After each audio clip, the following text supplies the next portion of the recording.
तो कल आईपीएल 2026 से चेन्नई सुपर किंग का सफ़र ख़त्म हो गया और चेन्नई सुपर किंग ने जैसे अपना सफ़र शुरू किया था उसी तरह से आईपीएल 2026 का सफ़र फिनिश किया। अब बताता हूँ कैसे। जब उन्होंने अपना पहला मैच खेला था तो वो वन साइडेड हारे थे, वन साइडेड उनसे 126 बने थे और आरआर ने वन साइडेड उनको हरा दिया था। कल भी सेम ही चीज़ हुई, गुजरात टाइटंस ने सीएसके को वन साइडेड मारा।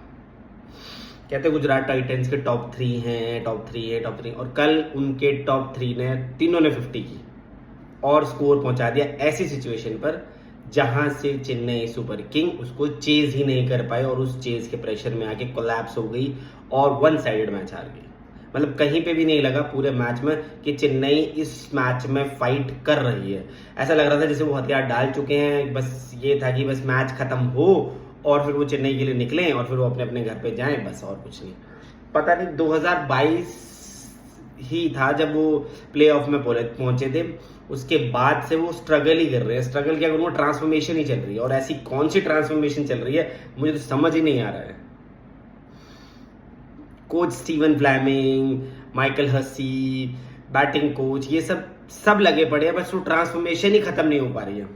पता नहीं कब खत्म होगी ट्रांसफॉर्मेशन, और अगर ऐसे ही चलता रहा तो अगले 2-3 साल तक वो ट्रांसफॉर्मेशन ही चलती रहेगी और चेन्नई सुपर किंग ऐसे ही प्लेऑफ की दौड़ से बाहर होती रहेगी। और कुछ तो शर्म कर लो भाई, कुछ तो शर्म कर लो। कुछ ऐसा लगना चाहिए था कल के मैच में कि तुम प्लेऑफ में पहुंचने के लिए फाइट कर रहे हो।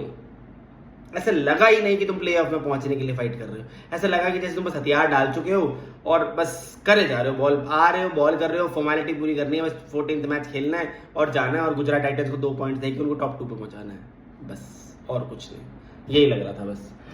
अगर मैं पॉइंट्स टेबल की बात करूं तो पॉइंट्स टेबल में अब गुजरात टाइटंस के 14 मैचों में 18 पॉइंट हो गए हैं। रॉयल चैलेंजर बेंगलोर के भी 13 मैचेस में 18 पॉइंट हैं और सनराइजर हैदराबाद के 13 मैचों में 16 पॉइंट हैं। तो रॉयल चैलेंजर बैंगलोर तो फर्स्ट स्पॉट पे ही रहेगी, मुझे नहीं लगता उसको फर्स्ट स्पॉट से कोई हटा सकता है। सेकंड स्पॉट के लिए गुजरात टाइटंस ने अपनी दावेदारी बहुत मजबूत बना दी है, बहुत ज़्यादा मजबूत बना दी है। इतनी मजबूत बना दी है कि उनको मतलब ये लगा लो कि उनको सेकंड स्पॉट से हटाना मुश्किल ही नहीं, नामुमकिन हो गया है एसआरएच के लिए, क्योंकि एसआरएच का जो अगला मैच है, यानी आज जो मैच है एसआरएच का, वो है आरसीबी के साथ। अब इस मैच में एसआरएच को, आरसीबी को पहली चीज उनको हराना पड़ेगा। आरसीबी ये मैच नहीं हारना चाहिए। आरसीबी अपनी विनिंग मूवमेंट पे चल रही है, वो 20 पॉइंट्स लेके इजीली फर्स्ट स्पॉट हासिल करके आगे पहुंचना चाहिए कि वो टॉप 2 में फिनिश करे। क्योंकि अगर वो 18th पोजीशन पे फिनिश करती है, सेकंड अगर वो मतलब फर्स्ट 2 में फिनिश करती है तो उसके लिए इजी है। लेकिन अगर बाई चांस एसआरएच ने कोई बड़े मार्जिन से उनको हरा दिया तो वो भी उस पॉइंट्स टेबल से फर्स्ट पोजीशन से थर्ड स्पॉट पर आ सकते हैं और एसआरएच उस पोजीशन को सिक्योर कर सकती है, सेकंड पोजीशन को, और गुजरात टाइटंस से ऊपर भी जा सकती है। तो उसके लिए सिनेरियो ये है कि गुजरात टाइटंस की जो रन रेट है वो है 6+6 0.695 और एसआरएच की जो रन रेट है वो +0.350 है। अब सबसे पहली चीज उनको ये मैच जीतना है एसआरएच को, आरसीबी के अगेंस्ट, जो इजी नहीं होगा। और अगर वो मैच जीतते हैं तो उनका मार्जिन मैं बता दूं आपको उस रन रेट को ब्रीच करने के लिए, अगर वो 200 रन पहले बैटिंग करते हुए एसआरएच 200 बनाती है तो उन्हें 137 या उससे कम में आरसीबी को आउट करना पड़ेगा। यानी उनका विनिंग मार्जिन होना चाहिए 63+ रन का, तब उनकी रन रेट गुजरात टाइटंस से अच्छी हो जाएगी। 220 होगा तो 65+ मार्जिन से होना चाहिए, या 250 बनाते हैं तो 60+ मार्जिन से उनको जीतना पड़ेगा।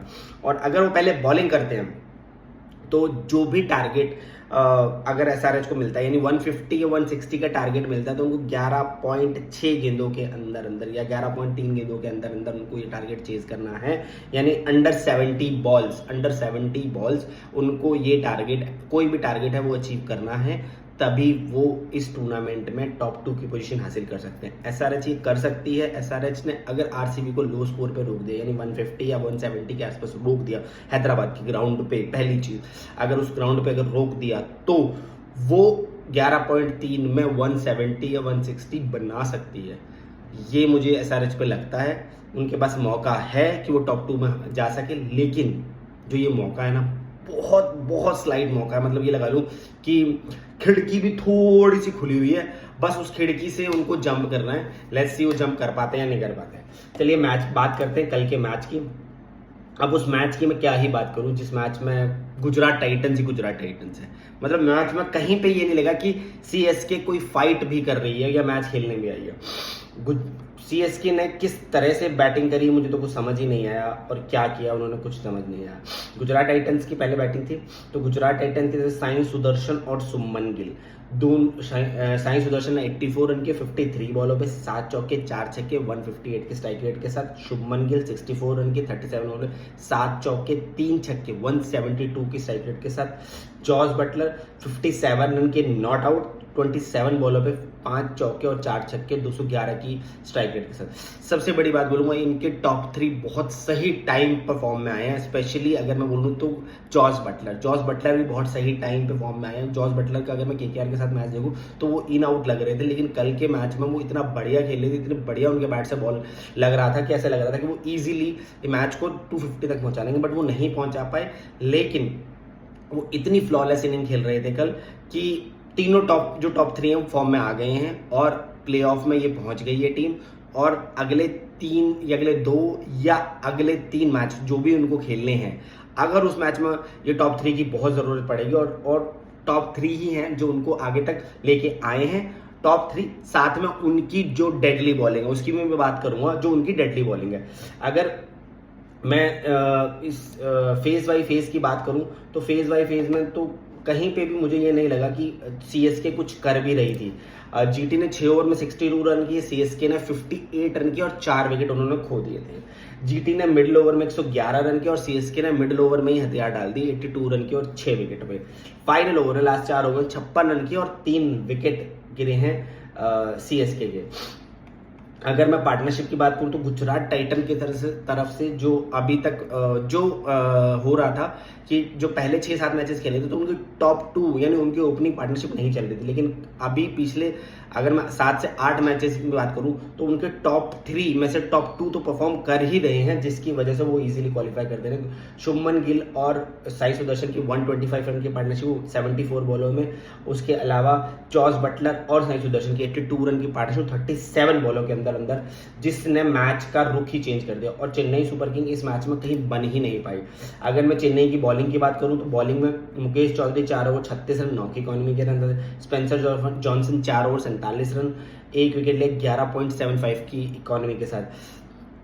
चेन्नई सुपर किंग के साथ अगर मैं बोलूँ तो ट्रांसफॉर्मेशन तो चल ही रही है, साथ साथ उनको जब भी उनकी टीम कुछ अच्छा परफॉर्म करती है, स्टार्टिंग में उनकी टीम ने अच्छा परफॉर्म नहीं किया था, लेकिन आयुष मात्रे और जिमी ओवरटन 2 प्लेयर ऐसे थे जिसकी वजह से उन्होंने परफॉर्म, उनका बैलेंस बहुत अच्छा बन गया था और वो मैचेस जीत रहे थे। पहले आयुष मात्रे इंजर्ड हुए एसआरएच के अगेंस्ट, उसके बाद जिमी ओवरटन इंजर्ड हो गए और सारा का सारा सीएसके के लिए मैच टूर्नामेंट ही खत्म हो गया, क्योंकि उसके बाद जैसे ही जिमी ओवरटन आउट इंजर्ड हुए थे उसके बाद तो सीएसके के हार का सिलसिला शुरू हो गया। उनका बैलेंस पूरी तरह से बिगड़ गया। स्पेंसर जॉनसन को उनको लाना पड़ा, उन्होंने भी कुछ खास अच्छी बॉलिंग नहीं की। गुरजपनीत ने बहुत अच्छी बॉलिंग की, 4 ओवर में 31 रन दिए 7 की इकोनॉमी के साथ। अंशुल कंबोज के लास्ट 3 मैचेस में अगर मैं देखूं तो उनकी इकोनॉमी मतलब 15 से नीचे की नहीं है, एवरेज 15 से नीचे की नहीं है। इस मैच में भी उन्होंने 14 की इकोनॉमी से रन दिए, पिछले मैच में 24 की इकोनॉमी से रन दिए, उसके पिछले मैच में भी 15 से इकोनॉमी के रन दिए, तो 20 की इकोनॉमी के आसपास रन दे रहे हैं पिछले 3 मैचेस में। और यही चेन्नई के लिए सबसे बड़ी प्रॉब्लम है कि अंशुल कंबोज को बहुत बुरी तरह से पिटाई पड़ रही है। 4 ओवर में 56 रन दिए, 1 विकेट लिया। नूर अहमद 3 ओवर 41 रन 13 की इकोनॉमी में। Shivam Dubey 1 over 15 run. उसके बाद जब चेन्नई बैटिंग करने उतरी, सबसे पहले तो चेन्नई जब बैटिंग करने उतरी तो पहले ये लग रहा था क्योंकि जो संजू सैमसन थे वो इंजर्ड हो गए थे, वो बैटिंग कर पाएंगे नहीं कर पाएंगे ये प्रॉब्लम लग रही थी। तो संजू सैमसन आए और पहली बॉल पे आउट हो गए। उसके बाद मैथ्यू शॉट और ऋतुराज गायकवाड़ ने कुछ अच्छे शॉट्स खेले, लेकिन ऋतुराज गायकवाड़ भी पता नहीं कौन से धुन में थे और वो मतलब एक छक्का मार चुके हो आप ऑन साइड पर। उसके बाद सिराज की एक बॉल को मिस रीड कर गए और वो ऊपर की बॉल को पीछे खेलने चले गए और बोल्ड हो गए। मैथ्यू शॉट ने भी 24 रन के 14 बॉलों पे, ऋतुराज गायकवाड़ ने 16 रन के 7 बॉलों पे, उर्विल पटेल ने भी एक फ्लिक शॉट मारा और प्रसिद्ध कृष्णा ने बहुत अच्छा कैच पकड़ा और उन्होंने 0 रन की। कार्तिक शर्मा 19 रन के 15 बॉलों पे, डेविड ब्रेविस 8 रन के 10 बॉलों पे और शिवम दुबे 47 रन के 17 बॉलों पे। मतलब शिवम दुबे, रिवॉल्ट ब्रेविस और उर्विल पटेल, ये उनके ऐसे इंपॉर्टेंट प्लेयर थे जो चेन्नई के लिए जिनसे सबसे ज़्यादा बैट कर रही थी, बट ना शिवम दुबे ने कुछ खास किया, ना डिवॉल्ट ब्रेविस ने कुछ खास किया, ना उर्विल पटेल ने कुछ खास किया। डिवॉल्ट ब्रेविस ने तो कोई भी मैच जिताया भी नहीं, लेकिन उर्विल पटेल और शिवम दुबे ने एक मैच जिताया, उसके अलावा तो कोई मैच जिताया ही नहीं है ब्रेविस ने। ब्रेविस लास्ट ईयर बहुत अच्छा खेले थे, इस ईयर उनका उतना अच्छा परफॉर्म नहीं कर पाए हैं, और अगर चेन्नई अगले साल परफॉर्म करना चाहती है तो उनको अपनी टीम में बहुत बड़े बड़े चेंजेस करने पड़ेंगे, कुछ अच्छे मैच विनर्स लाने पड़ेंगे, उनको अपनी बॉलिंग को मजबूत करना पड़ेगा।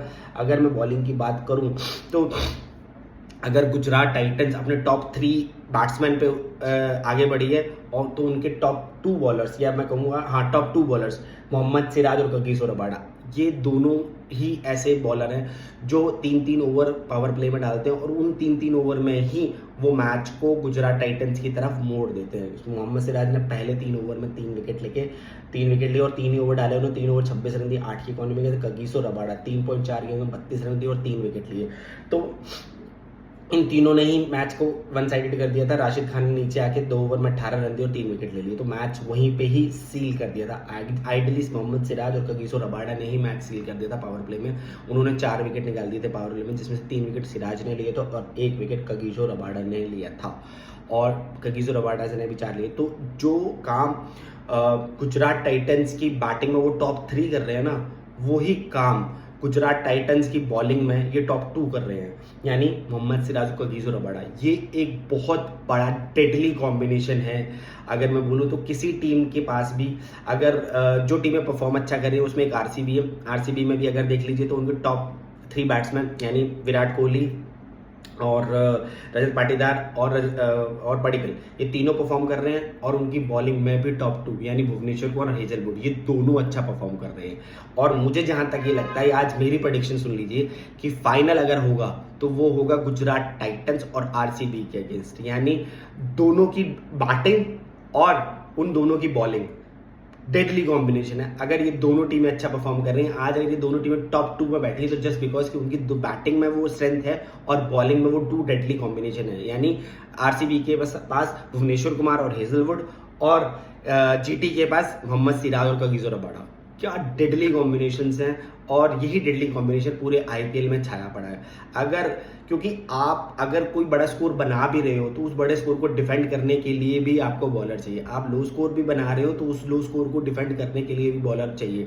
एसआरएच के साथ भी एक मैच था जिसमें 168 मारे थे जीटी ने, और उस विकेट पे भी दोनों डेडली कॉम्बिनेशन सिराज और कगिसो रबाडा, यानी कगिसो रबाडा ने पूरी टीम को लिटा दिया था और 168 तक नहीं बनने दिए थे, और 1 साइडेड मारा था एसआरएच को उस अफेयर में।